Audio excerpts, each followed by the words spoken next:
दुनिया भर की तरह यूनान में भी सिफारत खाना पाकिस्तान में 14 अगस्त की पुरवकार तकरीब हुई है। अवाम की भरपूर शिरकत। सफीर पाकिस्तान आमिर आफ्ताब कुरैशी ने परचम कुशाई की है। आमिर आफ्ताब कुरैशी ने सदर मुमलिकत आसिफ अली जरदारी और वज़ीर आज़म शहबाज शरीफ का पैगाम पढ़कर सुनाया। पाकिस्तानी फनकारों ने मिली नग़मे पेश किए। मज़ीद तफसीलात जानेंगे चैनल 5 न्यूज़ के नुमाइंदे रफ़ाकत हुसैन से। जी रफ़ाकत, बताइएगा। बिल्कुल, यूनान के दारुल हुकूमत एथेंस में आज सफारत खाना पाकिस्तान में जश्न आज़ादी प्रोग्राम जो है भरपूर तरीके से मनाया गया।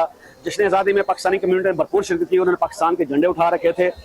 परचम कुशाई की तकरीब सफीर पाकिस्तान आमिर आफ्ताब कुरैशी ने की। साथ में कौमी पाकिस्तान का कौमी तराना जो है वो बजाया गया, जिस पे तमाम लोगों ने पाकिस्तान जिंदाबाद के नारे लगाए। आमिर आफ्ताब कुरैशी साहब ने सदर पाकिस्तान और वज़ीर आज़म पाकिस्तान का जो है वो पैगाम पढ़कर पाकिस्तानियों को सुनाया। साथ साथ दूसरे जो सफारतकार यहाँ पे जो मौजूद थे उनको सफीर पाकिस्तान ने बताया कि इस वक्त पाकिस्तान एक महफूज मुल्क है जहाँ पे जाकर आप सरमाया कर सकते हैं। साथ साथ यूनान में जो बसने वाले ओवरसीज पाकिस्तानी हैं उनको भी सफीर पाकिस्तान ने ये कहा कि इस वक्त जो पाकिस्तान का जो मोराल है वो बिल्कुल ऊपर जा रहा है और वहाँ पे सफारतकारी जो सरमायाकारी के जो मजीद मौके वो पैदा किए जा रहे हैं। साथ साथ उन्होंने बनियान अल मरसूस ऑपरेशन की भी तारीफ की और अफवाज पाकिस्तान की बहुत ज़्यादा तारीफ की, जिसपे पाकिस्तान कम्यूनिटी के यूनान में मौजूद कारकुनान ने पाकिस्तान जिंदाबाद के नारे लगाए। ये अपनी नौइयत का पहली दफ़ा से जश्न आज़ादी का प्रोग्राम मनाया गया है यहाँ पे, जिसमें पूरी दुनिया से मौजूद सफारतकारों ने और ब्यूरोक्रेट्स ने इस प्रोग्राम में शिरकत की। जी।